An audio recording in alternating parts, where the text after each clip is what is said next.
예배 시간에 와서 처음 이렇게 낭독하면서 인류교가 많은 걸 솔직하게 고백을 하는데요. 그 시편 46편 10절을 이렇게 본문을 해서 읽었는데 보니까 오늘 읽은 그 교동문이 그 시편 46편 그 말씀이더라고요. 그래서 그걸 한번 또 성도님들이 미리 읽고 또 성경 공부 시간에 또 읽었는데요.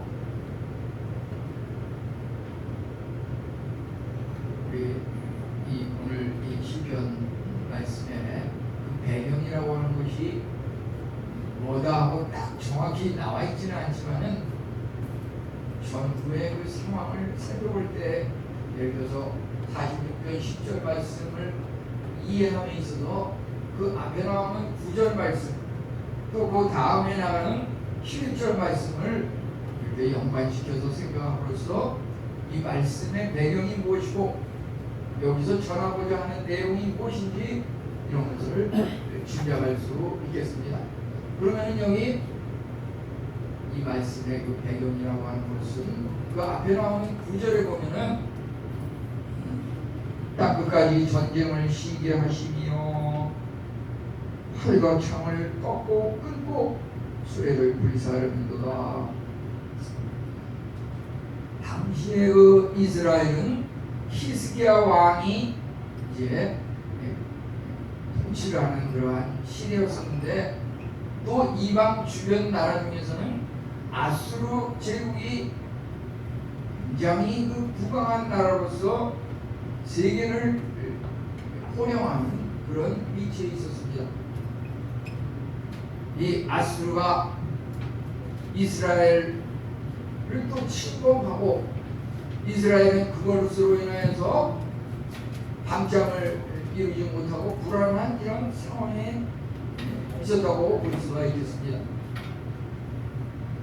요즘 말하자면은 잠잠한 그 우크라이나에 러시아가 갑자기 이렇게 침투를 한 것과 마찬가지입니다. 지금 이 시간도 그 전쟁이 지난주에도 막 중요한 댐이 막 무너지고 이런 갈수록 더 걷잡을 수 없는 그런 상황에 빠져들고 있는데요. 하나님께서 이러한 그 이스라엘로 하여금 이웃 아수르 제국으로부터 침범을 당하게 하는 이러한 것은 왜 그러냐면은 그 나라의 그 히스기야 왕이 물론 있지만은 그 하나님의 택한 나라와 민족으로서 하나님의 그 말씀과 명령을 순종하지 않냐고 우상을 숭배하고 이웃 나라의 그 여러 가지 눈에 보이는 그러한 탐욕을 모방하고 그것에 빠져들므로 말미암아 하나님께서 징계를 내리시는데 이웃 나라의 그 강대국의 침범을 받게 함으로써 고통과 징계를 당하게 한다고 하는 것이죠. 그 아수르 제국이 이제 이스라엘을 침범하고 이스라엘을 무너뜨리고 나아가서는 전 세계를 갖다가 정복을 해서 그 나라의 위상을 과시하고자 하는 이러한 시대적 배경 속에서 하나님께서는 이제 여기 그 이사야서 말씀에 나오지만은 여호와의 사자를 통해 가지고서 하룻밤 사이에 그 아수르 제국의 군사가 18만 5천 명이 죽어버리는 그런 일이 있었습니다. 그것은 뭐 간단히 얘기하면 기적의 현상이라고 볼 수가 있어요. 기적. 이스라엘이 무슨 군사적인 무슨 장비가 있었던 것도 아니고 무슨 핵미사일이 있었던 것도 아니고 여호와의 사자가 임하여 18만 5천 명이 다음날 아침에 보니까 전부 신체로 깔려서 다 죽어 있었더라고 성경은 말하고 있습니다. 이제 전쟁을 그치게 하신 그 하나님 앞에 이제 오늘 10절 말씀처럼 이스라엘 백성들을 향해서 하나님께서는 가만히 있어라. 내가 하나님됨을 알지어다. 문나라들 중에서 세계 중에서 내가 높임을 받으리라. 우리 여기서 가만히 있으라고 하는 것, 그 다음에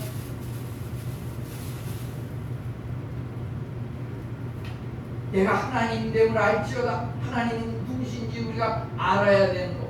그 다음에 궁극적으로는 하나님께서 높임을 받으시리라고 하는 이 세 가지가 굉장히 중요한데, 여기에 이렇게 나와 있는 것을 이렇게 셋으로 나눠서 생각해 보겠습니다. 이 말씀이 주어지는 것이 나에게는 왜 이러한 말씀이 이 시간 들려지는 것일까? 우리가 보면은 하나님을 믿고 하나님을 순종하고 하나님 말씀을 실천함에 있어서 이러저러한 이유로 인해서 그것을 소홀히 할 수가 있다고 하는 것입니다. 이스라엘 백성이 하나님의 말씀을 계명을 순종하지 않냐고 세상 우상과 착각으로 말미암아 그런 아수르 제국의 침범을 당해서 고통을 당하는 그러한 것을 겪었다고 하면은 우리 하나님을 믿고 그 지난 1년 동안의 삶을 한번 생각해 봅시다. 내가 지난 한 주간 동안 얼마만큼 하나님을 기억하였는가? 하나님과 얼마만큼 1대1의 조용한 시간, 조용한 장소에서 하나님의 말씀을 읽고 묵상하면서 기도하면서 하나님과의 교제를 가졌는가? 내가 지난 1회 동안에 의무적으로 세례교인 재직이면 참석해야 하는 그 예배에 그 9번의 예배 중에서 몇 번 내가 거기에 참석해서 하나님을 높이고 찬양했는가? 우리는 이러한 것들을 생각해 보면서 일이 너무 바빠가지고 공부하기에 너무 과제물이 밀리고 시험 공부를 하느라고 또 여러 가지 나에게 주어진 이 불안한 상황들을 어떻게 해서든지 해결해 보려고 어떤 사람은 그런 것을 우리가 보면은 주경야독이라고 그래가지고 말이죠. 낮에는 밭을 가고 농사 지으면서 열심히 일하고 또 밤에는 집에 들어와서 책을 읽으면서 지식을 쌓고 끊임없이 분주하게 돌아가는 이 삶이 과연 최상의 삶인지? 우리 인생이라고 하는 것은 어떻게 해서든지 빨리빨리 내가 목표하고 있는 것을 달성하고자 하는 그런 그 속도도 중요하지만 과연 그 궁극적인 결론 지점에 가서 그것이 어떤 결론을 낳을 수 있는지 그 방향이 잘못된다고 하면은 그 결국은 비참한 가족으로 결론 지을 수밖에 없다고 하는 것입니다. 우리 요즘 가장 많이 문제가 되고 있는 것이 그 기후변화라고 하는 것, 기후변화. 지금 지난 주간에 지금 이 시간에도 이 카나다에서 말이죠, 산불이 일어나가지고서 그게 이웃나라 미국으로다가 그 연기가 넘어가는데 미국의 절반이 그 연기에 덮여가지고 도대체 앞이 안 보이고 이렇게 되니까 학교도 쉬어가고 무슨 운동 경기도 앞에 안 보이니까 뭐 축구 시합이고 야구 시합 다 멈추고 도대체 상상할 수 없는 그러한 일들이 세계 최강대국에서 일어나. 아니 도대체 그 대서양을 넘어가지고 그 연기가 대서양을 넘어가지고 유럽까지 그 넘어가면서 이제 지금 유럽까지 그 연기가 지금 막 끌리고 있다 그래요. 도대체 그런 카나다의 산불이 왜 일어나가지고서 그치지 않는가? 여러 가지 원인이 있지만 지구 온난화 현상, 기후 변화, 왜 지구가 뜨거워집니까? 우리 사람도 말이죠. 사람을 소주라 그러는데 사람이 왜 병들고 죽을까? 사람도 뜨거워서 그래. 뜨거워져가지고 이 머리에 열분이 나가지고 이 머리를 조금 시원하게 식히면서 좀 숨도 좀 이렇게 산을 바라보면서 산과 바다를 탐방하면서 이렇게 머리를 식혀야 되는데 그 식힐 틈이 없이 계속 그냥 뜨끈뜨끈해. 머리에 기후변화가 있어요. 머리에도 사람 몸에도 모든 병은 여기 그 머리가 말이죠. 머리가 그 컴퓨터로 말하자면 이게 하드웨어예요. 하드웨어. 여기에 팔다리 운동을 지배하는 것도 머릿속에 있고 마음, 생각, 숨 쉬는 거, 지혜와 명철과 총명 전부 머릿속에 있는데 그걸 계속 가동한다 그래서 그게 더 효율적인 그런 그 좋은 결과가 일어나는 게 아니라고 하는 것이죠. 자연도 말하자면은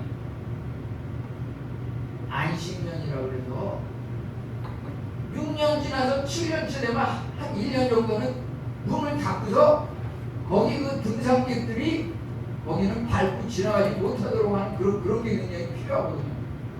그걸 하지 않고 계속 그냥 쉼 없이 그냥 계속 달려갈 때 거기에 온난화 현상 뜨끈뜨끈해지고 이러니까 거기서 마찰이 생기면서 산불이 일어나고 우리 사람도 중간중간에 머리를 식혀야 되는데 우리 하나님께서 우리 인간을 만들 때 자연도 또 창조하실 때 하나님의 그 원리를 따라서 창조하신 거예요. 그렇다 그래서 우리가 그 안식, 가만히 있어라 라고 하는 게 그 안식하라고 하는 그 의미가 아무것도 하지 말고 우리 어떤 분이 이러한 말을 들을 때만 좀 눈을 딱 감고 그냥 귀도 막고 그냥 아무것도 안 치더라고. 이게 안식은 아니에요. 이게 안식은 아니에요. 지금 보면 그러한 분들이 한두 분 계신 것 같은데 그렇게 해서는 안 되고 이 안식이라고 하는 의미가 뭔가 세상을 향해서 내가 끊임없이 달려가는 그것을 잠깐 멈추고 하나님을 생각해 보자고 하는 얘기입니다. 너무 일주일 동안 그냥 엿새 동안 세상만 생각하고 세상에만 빠져가지고서 이렇게 살았는데 가만히 있어라. 그거 잠깐 멈추고 하나님을 좀 생각하자. 우리 이것을 자꾸 쪼개가지고 말이죠. 예를 들어서 하루 24시간이다 그러면 24시간을 다시 또 쪼개가지고서 그 중에 한 2시간 정도는 하나님을 생각하는데 또 이렇게 내놨어요. 그 시간의 12초를 하나님을 생각, 하나님 말씀을 읽고 하나님을 묵상하고 기도하고 또 성전 예배가 있으면 예배에 참석하고 이러한 일들을 통해서 우리의 영이 살아 숨쉬는 새로운 그 재충전이 되면서 건강한 영적인 삶을 살아간다고 하는 우리 육신도 마찬가지예요. 너무 끊임없이 이렇게 달려가지 말고 때로는 최소한 일주일에 한 번은 하나님께서 인간을 자연을 창조하시는 그 원리대로 하루 쉬고 그 쉬는 동안에 내가 과연 달려가고 있는 방향이 도대체 제대로 살고 있는 것인지 이런 것을 생각하면서 살자고 하는 것입니다. 그래서 이 가만히 있으라라고 하는 것은 세 가지 방향에서 보면은 하나님을 향한 그 믿음, 소망, 순종 이렇게 했는데요. 결국은 믿음, 소망, 사랑과 마찬가지입니다. 믿음은 하나의 그 믿음의 역사입니다. 믿음의 역사는 뭐냐면은 그 믿음이 우리의 삶 가운데 행함으로 나타나야 한다고 하는 것입니다. 그것이 믿음이 우리 삶 가운데 실천되는 것이 믿음의 역사인 것입니다. 데살로니가전서 1장에 나오는 말씀이죠. 소망의 인내, 소망은 무엇입니까? 끝까지 포기하지 말고 끝까지 견디자고 하는 거예요. 인내를 가지고 끝까지 달려갈 때 궁극적으로는 하나님께서 높임을 받으신다고 하는 것입니다. 사랑의 그 실천은 무엇입니까? 그것이 바로 하나님의 말씀을 따라 순종하면서 하나님의 계명을 따라 살아갈 때 하나님께서 높임을 받으실 때 우리도 또한 높임을 받을 수 있다고 하는 것입니다. 이사야서 30장 15절은 말하기를 조용히 있어 구원 얻을 것이요 잠잠하고 신뢰하여야 힘을 얻을 것이니 우리가 말이죠 잠시 잠깐 쉬는 그것이 하나님의 재충전이라고 하는 것입니다. 쉼 없이 그냥 계속 달려가는 것 그것이 힘을 얻는 그것이 일을 성취하는 것이 아니라고 하는 것입니다. 조용히 있어 잠잠하고 신뢰하고 믿어야 우리에게 오히려 힘이 생긴다고 하는 것입니다. 세상이 주는 그 엿새 동안의 그 힘보다 하루 동안 하나님께서 주시는 그 힘이 상대가 안 될 정도로 엄청나게 크다고 하는 것입니다. 속도보다 방향이 중요하다고 하는 이 마귀 중에서 우리를 가장 유혹하는 그 마귀는 뭐냐면 어떻게 해서든지 빨리빨리 서두르는 그 문제죠. 보니까 무슨 지난 주간에도 우리나라만 뭐 옛날부터 뭐 빨리빨리 그러는지 알았더니 그 인도도 보니까 그 바다에 그 다리를 갖다 놨는데 뭐 무슨 수백억인지 수천억을 들여가지고서 다리를 공사하는데 거의 완공 단계에 들었는데 그 다리가 무너졌더라고요. 한 번도 사용해 보지도 못하고 다리가 무너졌더라고요. 계속해서 피땀 흘려가지고 일하고 공사하고 만들고 다 중요하지만 중간중간에 그것을 점검을 하고 두드리고 돌다리도 두드리고 건너라고 과연 이게 제대로 배워가고 내가 살아가는 게 도대체 열심히 살긴 사는데 왜 여기에 열매가 없는 것일까? 이런 것들을 한번 돌이켜보자 하는 것입니다. 우리 보면은 속담에도 말이죠. 번개불에 콩 볶아 먹는다. 이건 뭡니까? 번개불에 콩 볶아 먹는다. 그건 뭐냐면 너무 조급하게 굴지 말자는 얘기예요. 너무 조급하게 굴지 말자. 대기만성 서서히 너무 서두르는 거 빨리빨리 하려고 하는 그게 마귀의 그 유혹이라고 하는 것이죠. 서서히 이 신앙이라고 하는 거, 믿음이라고 하는 거 하루아침에 그렇게 성장하는 게 아니에요. 뭐 부흥에 좋죠. 뭐 주위에 소문난 유명한 권사님이 있다더라.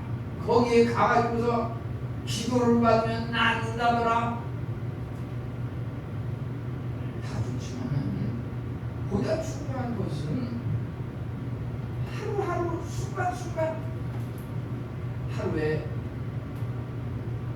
성경 3장 읽기 하나님 앞에 그 성경을 읽은 것을 따라서 기도하고 그 말씀대로 살아갈 때 하나님께서 약속하신 이 율법책을 주의 하루 아침 저녁으로 묵상하고 그 가운데 기록한 대로 다 지켜야 말아라. 그리하면 내 길이 평탄할 것이다. 내가 형통하리라. 이 하나님의 약속의 그 말씀이라고 하는 것은 매일 날마다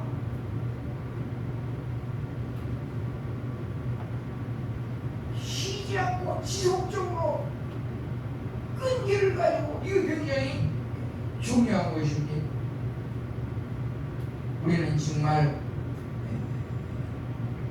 날마다, 그런데 그 우리가 서두르고 땀 흘려 노력하는 그러한 것들이 세상을 향한 나의 욕심을 만족하고 충족시키기 위한 그러한 행위인지, 아니면 과연 하나님의 영광을 위하여 내 삶을 통하여 나는 낮아질지라도 하나님을 높일 수 있는 그러한 것을 목표로 두고 있는 그러한 삶인지, 그것을 냉철하게 살필 필요가 있다고 하는 것입니다. 우리 그 다니엘은 하루에 3번씩 조용히 홀로 조용한 방에 들어서 하나님 앞에 하루 3번씩 기도를 하였다고 하지 않습니까? 그가 그러한 삶을 살 때 하나님께서 그 이방 나라의 총리로 세우시고 지혜자로 세우시고 사자굴에서도 먹히지 아니하고 생명을 하나님께서 보존시키시고, 우리 하나님은 정말 그 말씀 그대로 지키시는 그러한 하나님이시라고 하는 것입니다. 우리 하나님은 누구십니까?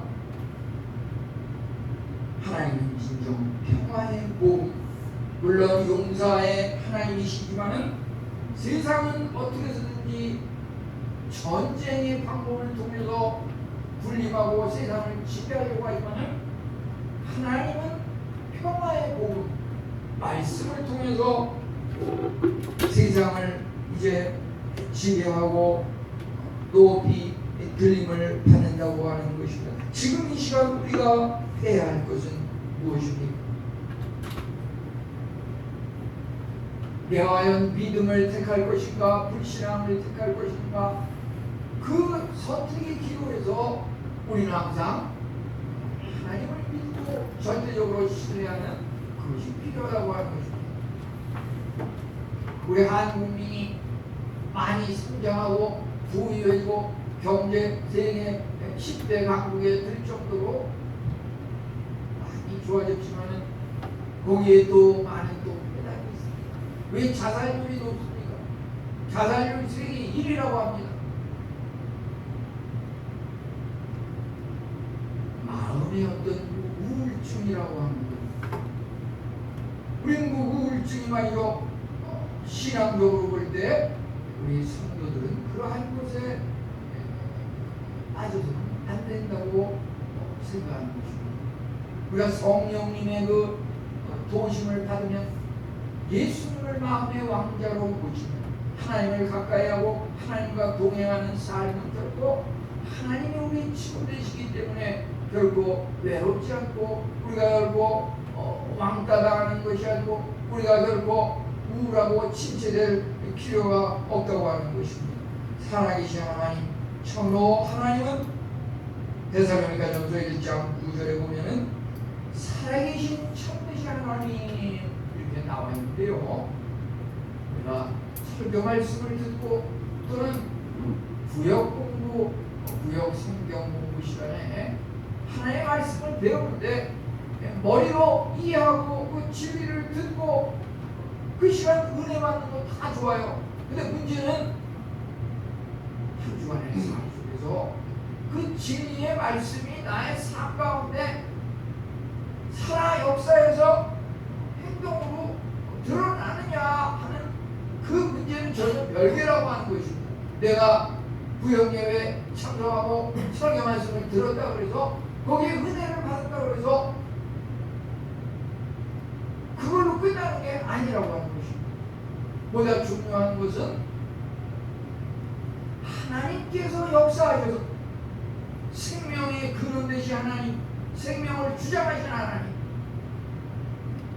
말씀 한마디로 우리 인간을 창조하신 그 하나님의 생명의 역사가 진리에 임할 때 우리가 받은 그 진리의 말씀, 은혜의 말씀이 우리 삶 가운데 살아 움직이고 역사하신다고 하는 것입니다. 그래서 살아계신 하나님은 참되신 살아있는 인격체라고 하는 것입니다.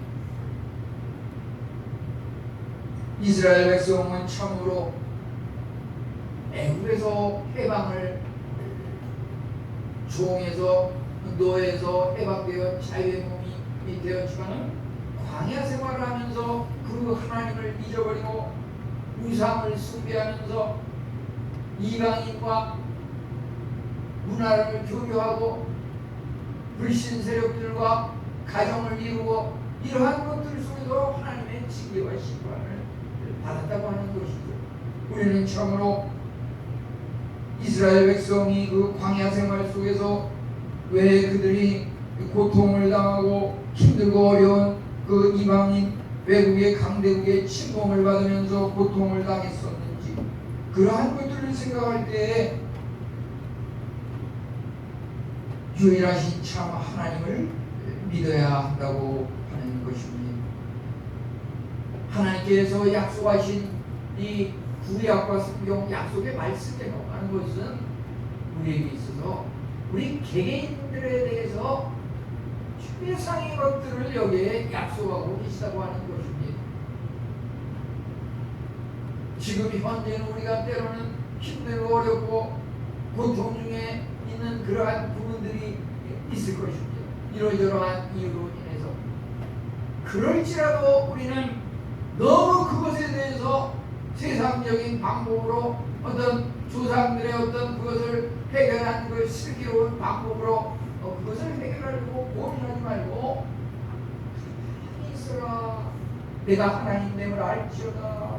그 하나님 어떠한 하나님이신지, 정말 아수르 그 강대국의 그 침범 앞에서 도저히 인간적으로는 그것을 막고 물리칠 수 없었지만은 그 히스기야와 이스라엘 백성이 그 죄악을 하나님 앞에 회개하고 기도하였을 때 하나님께서 여호와의 사자를 보내셔서 하룻밤새 18만 5천 명이 시체가 돼서 죽어버리고 올 사람으로 아수르 제국에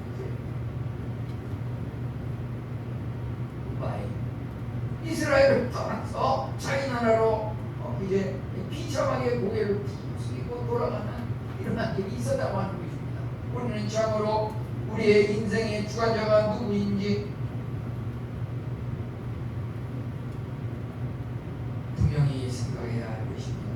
이제 세계 중에서 높임을 받으리라고 하는 것은 무엇입니까? 당시의 배경이 물론 강대국과의 그 전쟁에 관한 이야기, 하나님께서는 그 전쟁을 통해서 높임을 받으시는 그것이 최종적인 목표는 아닙니다.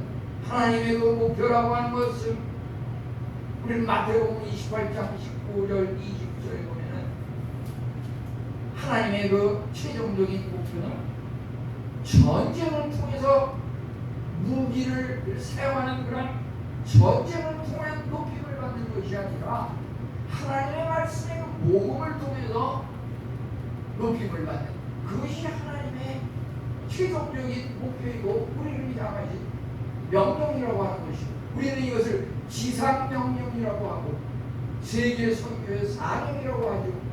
너희는 가서 모든 족속으로 제자를 삼아 아버지와 아들과 성령의 이름으로 세례를 주고 내가 너희에게 분부한 모든 것을 가르쳐 지키게 하라.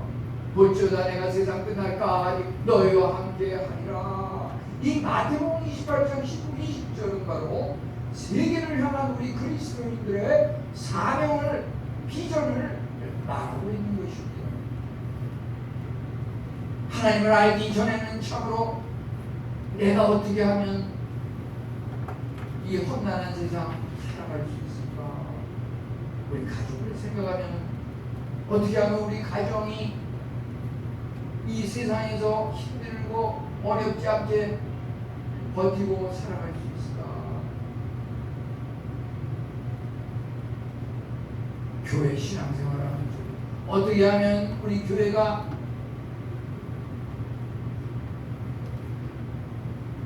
줄어들지 않고 문을 닫지 않을까? 문을 닫지 않게 될까?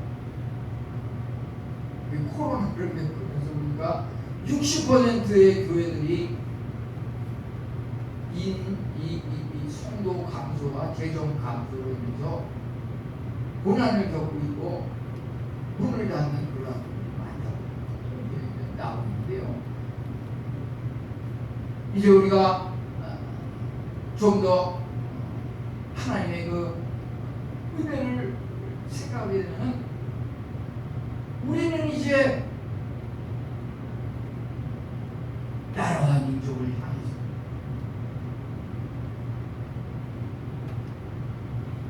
그 에서가 수산성에서 유대 민족의 그 멸망당하기 직전의 그 상황 속에서 하나님 앞에 그 궁녀들과 함께 금식 기도하면서 내가 왕 앞에 나아가리라, 왕 앞에 나아가서 죽으면 죽으리라, 이와 같은 각오를 가지고 나아갔습니다. 하나님께서 에스더를 구원했을 뿐만 아니라 그 나라와 민족을 구원하지 않았습니까? 그래서 이 이름이 마침 여기가 수산 리치빈이고 그래가지고 교회 앞에 나와있죠. 우리 교회에 또 캐치플레이 목표를 갖다가 수산성에 모여서 나라와 민족을 위해서 기도하는 그런 교회가 되어야겠다는 우리의 그 사명이 있다고 생각이 되는데요. 우리의 궁극적인 목표는 세계 민족의 구원을 위해서 정말 복음을 가지고 이곳 상대원, 성남, 경기도, 대한민국을 넘어서 세계를 향해서 세계의 그 구원과 복음 증거를 위해서 우리의 그 소망과 목표를 두어야겠다고 하는 것입니다. 우리는 참으로 오늘 말씀을 통해서 궁극적으로 아무리 우리에게 주어진 여건이 불가능한 상황이고 힘들고 어려운 상황일지라도 하나님께서 그 아수르 제국을 하루아침에 물리쳤던 것 같이 우리에게 현재 임하고 있는 이런 불가능한 상황들, 히스기야 왕이 하나님 앞에 기도하였던 것처럼, 에스더가 하나님 앞에 기도하였던 것처럼, 다니엘이 하나님 앞에 기도하였던 것처럼 그들은 참으로 불가능의 상황 속에서 하나님의 그 기적의 은혜를 통해 가지고 그 난관을 극복하였고 승리하였고 결국 하나님을 높였으며 하나님이 높임을 받을 때 그들도 또한 함께 승리 영광을 누릴 수 있었던 것입니다. 오늘의 구약의 그 말씀이라고 하는 것은 결국 신약에 와서 그리스도의 그 오심을 통해서 좀 더 구체화되고 이루어지는데, 그것은 바로 예수 그리스도의 그 높임, 주님께서 십자가에 못 박혀 돌아가셨다고 하는 것, 그것이 하나님께서 그 높임을 받았다고 하는 것입니다. 우리가 때로는 높임을 받는다고 하는 의미가 사람들로부터 그냥 존경을 받고 칭찬을 받고 좋은 소리 듣고 무슨 사회적인 지위를 누리고, 그것이 결코 궁극적인 그런 높임이 아니라고 하는 것입니다. 때에 따라서 우리가 이웃으로부터 오해를 당하고 짓밟힘을 당하고 어려움이 임할지라도 그 십자가 고난, 그것은 희생이죠. 누구나 다 희생하기는 싫어합니다. 누구나 다 남을 위해서 손해를 보기는 싫어합니다. 그렇기 때문에 높임을 받는 사람은 궁극적으로 극소수에 불과하다고 하는 것입니다. 누구나 다 싫어하니까. 하지만 그럼에도 불구하고 십자가 고난의 희생을 예수 그리스도와 함께 그 십자가를 짊어지는 사람은 궁극적으로 승리한다고 하는 것입니다.